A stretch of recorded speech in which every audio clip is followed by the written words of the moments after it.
How do I create Google Ads form lead ad extension? Good question. And let's hop into Google Ads and I'll show you how you can do this. It's pretty simple and straightforward and easy.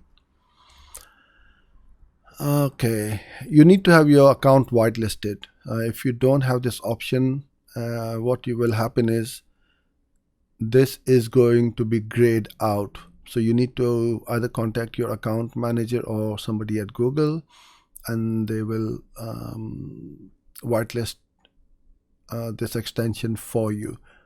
At the moment, most accounts are being whitelisted, so you should have this enabled in your account. So you go to ads and extensions at the top, then extensions, come down over here, plus lead form. Now this can only be set up at the campaign level and not at the account level. So you need to choose which one. I'll just select one campaign. I guess you can set up multiple campaigns. I've never tried it. Yeah, it allows you to do it. Absolutely. So either one or multiple. I'll just keep it to one for now. Okay. I already have one in the account, so I'm gonna go to create new. Yeah. Put your headline in, like you would write an ad. Let me show you what we've got, and then I'll create one for you. Can I edit this? Okay. It will show me over here. So this is my lead form where I've got the company name, the description there, first name, surname, email, company name, work email, and the submit button. All right. So what we want to do is create your lead headline. It's the wrong place. So now you can see, as you type in, you will see in real time what's happening here. So if I'm not sure where this is going to go,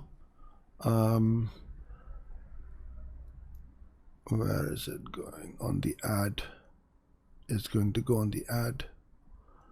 So I want to put in want more leads or sales.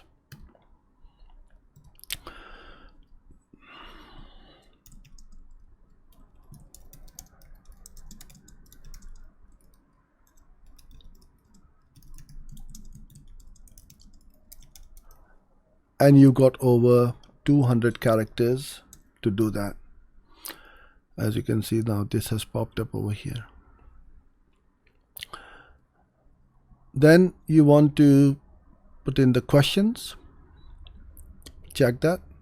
You can either have first name and last name as one, or full name as a separate one, a field, or full name as one. It's up to you.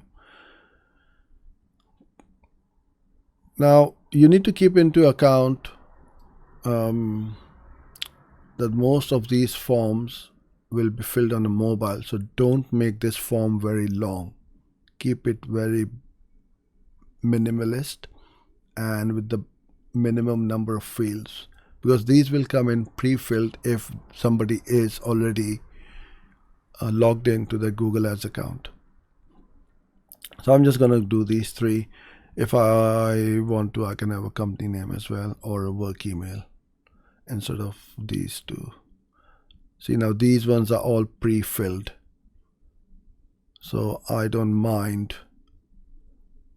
having these so I can see where they are coming from, because they will not need to fill these. Qualifying questions, you've got lots of these different business categories where you can just select what is your size of your company, and you have a multiple choice or a short answer. You can do whichever one you want. If you're choosing multiple, 1 to 10, 10 plus. And then it will show under this drop down what is the size of your company. Always have a privacy policy.